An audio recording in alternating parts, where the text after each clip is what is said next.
Welcome back to another episode of Cancer as a Mitochondrial Metabolic Disease Basics. Melatonin is usually described as a sleep hormone, but that barely scratches the surface of what melatonin can do. The reality is that in cancer biology, melatonin is much more interesting than that. It has been studied for its ability to influence mitochondrial function, inflammation, hypoxia signaling, and some of the major metabolic pathways cancer cells use to survive.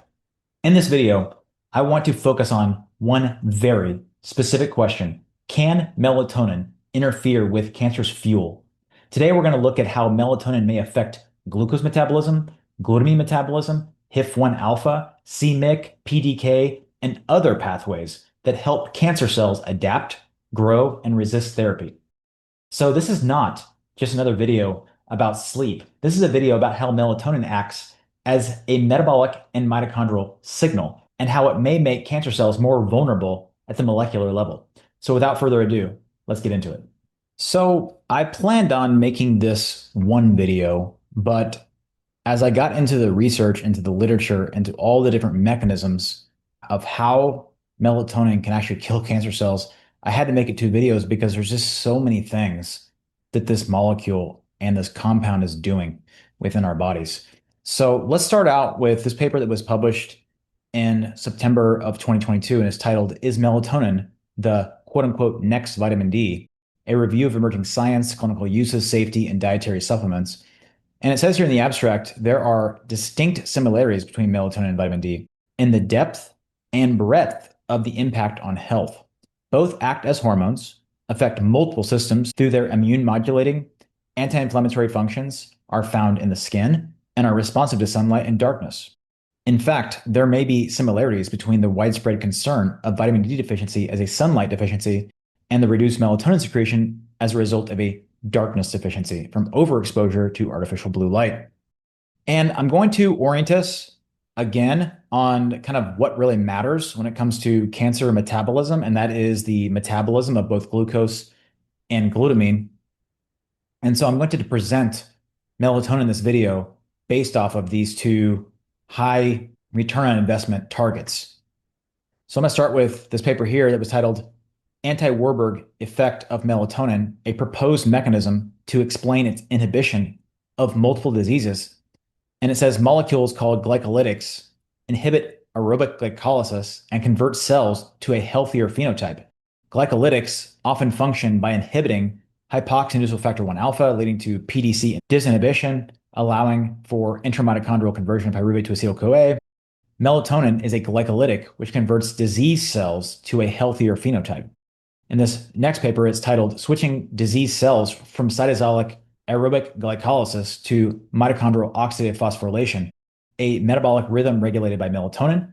And it was published in January of 2021. It says the conversion of disease cells during the day to a healthier phenotype at night occurs under control of circulating melatonin rhythm. When the nocturnal melatonin rise is inhibited by light exposure at night, cancer cells function in a disease state 24/7. The ability of melatonin to switch cancer cells, as well as other disease cells, for example, Alzheimer's disease, fibrosis, hyperactivation of macrophages, etc., from aerobic glycolysis to mitochondrial oxidative phosphorylation may be a basic protective mechanism to reduce pathologies or disease. Let's get into the nitty-gritty here.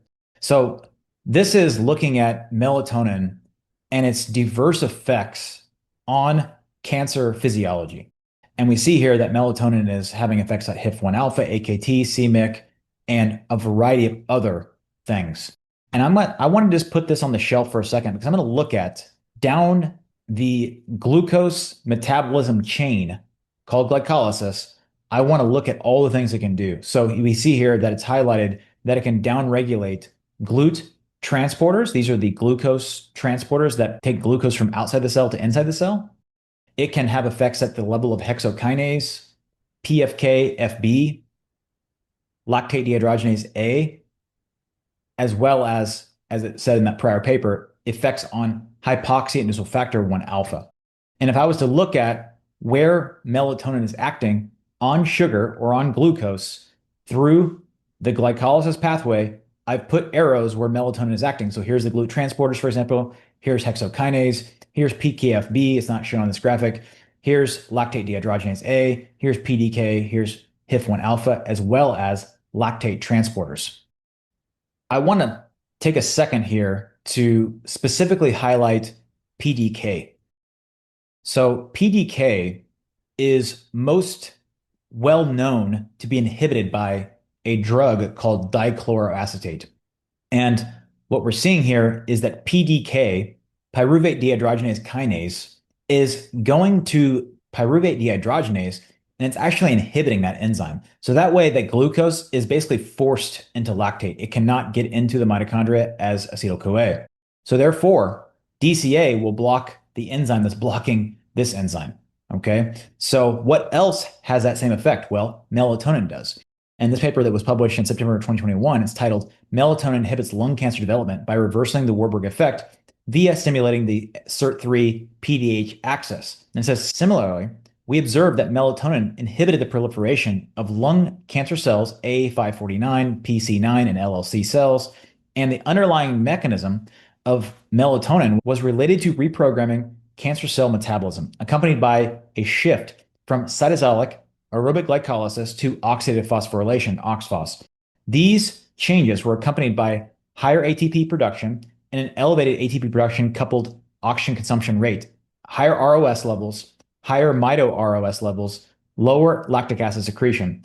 Additionally, we observed that melatonin improved mitochondrial membrane potential and activities of complex 1 and 4 in the electron transport chain. And what the graphic that it came with this was showing how melatonin is doing this, at least in part, by the fact that it has an inhibitory effect on these PDK enzymes, pyruvate dehydrogenase kinase, and that is also where dichloroacetate works upon as well. So now I'm going to dig into these signaling pathways. So I'm going to start with MYC. We see here that MYC is inhibited by melatonin. So what does MYC do? MYC is responsible for metabolic reprogramming also, and it has a lot to do with glutamine specifically. So this paper was titled MYC Rules, Leading Glutamine Metabolism Towards a Distinct Cancer Phenotype, and it says MYC is one of the most important oncogenic drivers, its activation being reported in a variety of cancer types and subtypes, among which are the most prevalent and aggressive of all malignancies. This review aims to offer a comprehensive overview and highlight the importance of c-MYC transcription factor on the regulation of metabolic pathways, in particular that of glutamine and glutaminolysis. So you see here that if MYC is active, then glutamine uptake and utilization pathways are also upregulated. And if MYC is turned off, then there's at least some degree less of glutamine that is being used by these cancer cells. And we see that melatonin has an effect there. And just to give a little more context, everywhere where you see a little MYC, you'll see those are glutamine uptake and utilization enzymes by these cancer cells. And if we're blocking MYC, we're blocking then glutamine uptake and utilization. So pretty cool. Going down further, AKT. What is AKT part of? Well, it's part of the PI3K AKT mTOR pathway.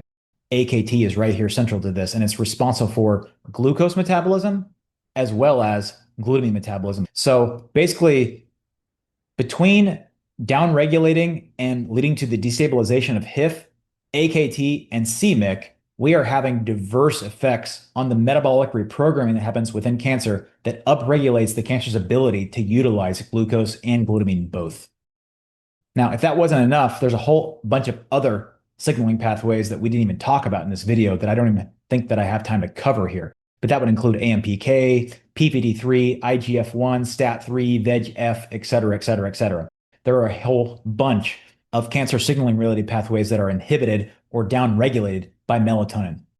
Melatonin is an unbelievable endogenous chemical that our body makes when under the right circumstances. It is a darkness deficiency as well as maybe an infrared deficiency. We're going to talk about how to boost melatonin in a future video. If you like videos like this, please like, share, and subscribe. Until next time.